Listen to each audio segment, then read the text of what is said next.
Olá, meus amigos, sejam muito bem-vindos a mais um conteúdo aqui do canal Bucagalo. Para quem não me conhece, me chamo Henrique Muso, sou jornalista por formação e hoje falaremos a respeito da necessidade da venda de jogadores do Galo. Conversamos com um dos diretores do clube, assim como falaremos a respeito de como o Atlético vem se posicionando no mercado. Uma mudança de estratégia para tentar realmente fazer com que o mercado entenda que o clube tem os seus atletas e que estes atletas tem valor, assim como sobre o mês de julho, que será decisivo para a sequência ou não do meia Matias Zaratio. Quem não me conhece, peço aí que chegue, deixe o seu like, se inscreva no canal. É muito importante que o seu like, você faça essa parte junto conosco. Eu te dou a minha mão, você me dá a sua, a gente fecha e vai junto. Aqui é conteúdo de credibilidade.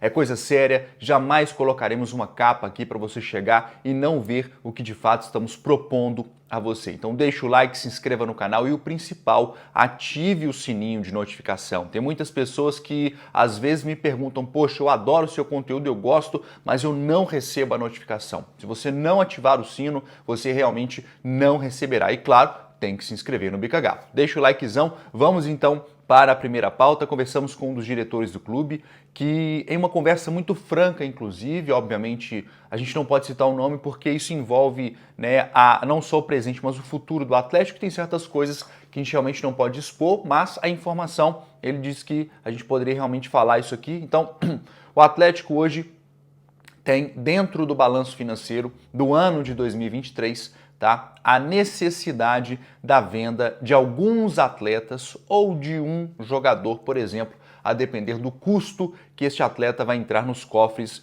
do clube. Hoje, o Atlético, para ser direto ao ponto com vocês, precisaria ir para fechar o balanço da forma como foi prevista no início do ano, com vendas que superam 50 milhões de reais. Hoje, o clube tem 3 jogadores no mercado, basicamente, que é o zagueiro Natan, vem sendo informado, e salvo engano, o Thiago Fernandes foi o primeiro a publicar isso, no México, interesse do clube mexicano. A gente falou também que em janeiro o Coritiba tentou esse jogador, daqui a pouco eu vou falar um pouco mais sobre isso e da postura do Atlético dentro deste mercado, assim como o Zaratio e o Alan. Estes 3 jogadores hoje é o que realmente enche os olhos de outros clubes para poder realmente fazer um investimento esse que não é baixo, E o Atlético realmente pensa e precisa da arrecadação da venda de alguns destes jogadores. Se não for estes, serão outros, e aí resta saber o que vai acontecer nos próximos dias. Mas este diretor,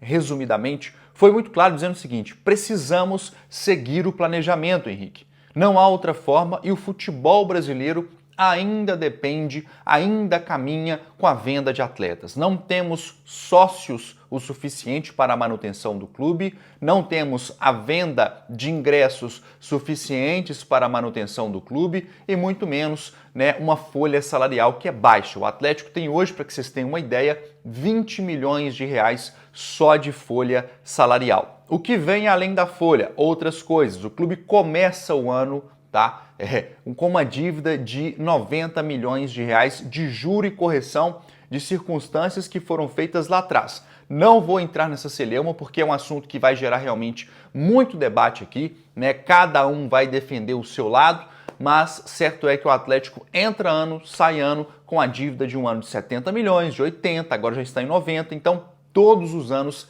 tem este problema. Pô, Muso, mas vai chegar a SAF. Se a SAF vai chegar, vai resolver o problema das dívidas, para que vai vender jogador? Deixa eu fazer traçar um comparativo com vocês aqui. Pensem que vocês têm uma empresa e vocês começam a expandir essa empresa, pegam um empréstimo aqui, outro acolá, e de repente vocês têm 4, 5 empresas. Só que essas empresas elas te dão lucro e prejuízo. Você pegou empréstimos para pagar ao longo do tempo e não começa a honrar com esses empréstimos. Em algum momento, em alguma circunstância, você vai ter que arrumar um dinheiro para poder de fato quitar estes empréstimos. Pô, mas e aí, se eu recebo 20, 30, 50 mil todos os meses, eu não conseguiria quitar este empréstimo? Não, porque você não é autossustentável. É o que acontece com o Atlético hoje. Tem uma folha de 20, quando poderia ter no máximo uma folha de 5 a 10 milhões. Só que com 5 a 10 milhões, o torcedor que reclama de uma possível SAF estaria reclamando que o clube estaria, por exemplo, na segunda ou até na terceira divisão, porque não se faz futebol no Brasil hoje. Para que vocês tenham uma ideia, equipes que hoje disputam contra a zona do rebaixamento têm folhas entre 9 e 11 milhões de reais.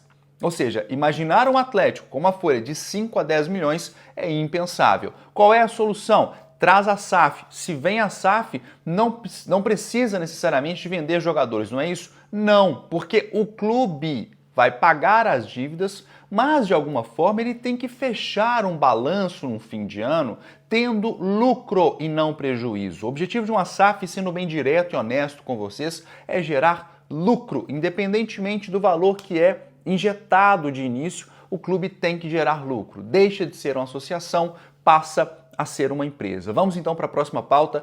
Peço que vocês deixem um like, compartilhem com seus amigos. Quem gosta aqui sabe, né, que a gente realmente não vai brincar em serviço, então deixa aquele likezão, fortaleça aqui o Muse. A próxima pauta é a seguinte: o Atlético está batendo o pé com todos os clubes em relação aos seus ativos. O que é isso?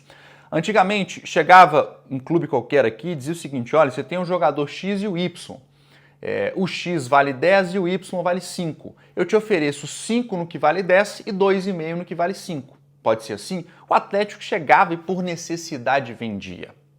O Coritiba tentou no mês de janeiro a contratação do zagueiro Nathan Silva. Não conseguiu. O Atlético foi muito claro por meio de seu diretor Rodrigo Caetano, orientado pelos 4Rs e diretoria executiva em geral, pela seguinte forma: só venderemos pelo valor de 3 milhões de euros. Este era o valor pedido pelo Atlético pelos direitos relacionados ao clube. Ou seja, aquele percentual que o Atlético tem, o clube não abre mão de 3 milhões. Em relação ao Alan, Palmeiras consultou esse jogador no início da temporada, chegou a tentar de alguma forma iniciar uma negociação, mas parou à medida que o Atlético disse: só vendemos por 10 milhões de euros. E nós trouxemos essa informação aqui no Bica Galo de forma exclusiva há mais ou menos uns 15 a 20 dias, dizendo que o Atlético só venderia o Alan por 10 milhões de euros e permanece desta forma. Ou seja, Flamengo quer levar o jogador? Tudo bem, pague os 10 milhões à vista e ele é seu, meu caro. Leva embora.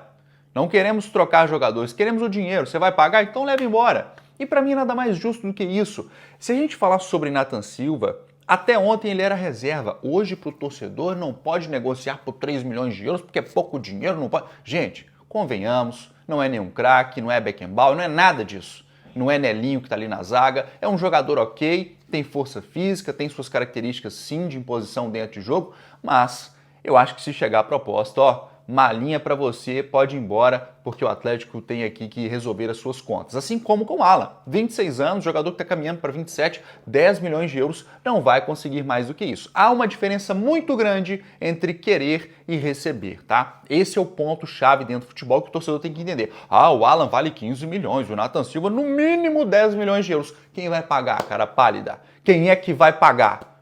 Você tem o dinheiro para ir lá e injetar no clube? O Atlético precisa de quitar as contas. Está no vermelho hoje, está devendo salário, a gente sabe disso, né? Você tem o dinheiro para ajudar o clube, então não me venha dizer que tem que vender por valor que o clube não está vendendo agora, porque realmente 3 milhões de euros milhões de euros no Nathan Silva foi o que pediram no início do ano e 10 milhões bateram o pé em relação ao Alan, e assim será. 50 milhões é o valor que o Atlético precisa aí de venda de atletas ainda no ano de 2023. Para a gente fechar essa pauta aqui, julho decisivo para o meia Matias Zaratio. Tem duas coisas que pesam neste assunto. O primeiro deles, tá? O Porto vendeu o Vitinha para o PSG e até o dado momento não conseguiu encaixar um substituto para esse jogador. Com isso, o meia Matias Zaratio segue em pauta em Portugal, tá? Os portugueses querem sim Matias Zaratio. Mais uma vez a gente reforçando essa informação aqui, que já trouxemos inúmeras vezes no canal Bica Galo, que o Porto não desistiu do Zaratio, porém, reitero, o Atlético batendo o pé e não abre mão de 20 milhões de euros. O que acontece? O clube não tem 100% dos direitos do jogador, tá? A gente não sabe se esses 20 milhões de euros seria uma quantia total, ou seja, unificada aí para os 100% dos direitos, ou 10%, 50% aí no caso para o Atlético. 10 milhões de euros resolveria todos os problemas do Atlético para a temporada. Só que há um detalhe. Se o Atlético vende o Nathan Silva e vende o Alan nesta janela de agora para o futebol nacional, não fica com a necessidade financeira de vender o Zaratio. Ou seja, coloca-se no atleta o valor que bem entende. Então é aquela história, você perde de um lado para ganhar de outro, ou perde do lado de cá para manter dois jogadores. Quero saber a sua opinião. Se você pudesse hoje perder Nathan Silva e Alan para manter Zaratio, ou perder Zaratio para manter Nathan Silva e Alan, qual seria a sua escolha? Deixe o seu comentário, participe. Quem me conhece sabe que eu respondo praticamente todos os comentários, então vem com a gente, deixa aquele likezão e te espero amanhã. Tô gravando esse conteúdo aqui cedo, né? Agora são praticamente aí, cedo não tão cedo, 10 horas da manhã desta quarta-feira. Estou em viagem, volto para o Brasil e a partir de agora a gente vai continuar realmente todos os dias, 1h da tarde, conteúdo aqui da Live do Musi. Deixa aquele likezão, fortaleça, mande para os seus amigos e, claro, se inscreva no canal. Beijo no seu coração, vou nessa, fui!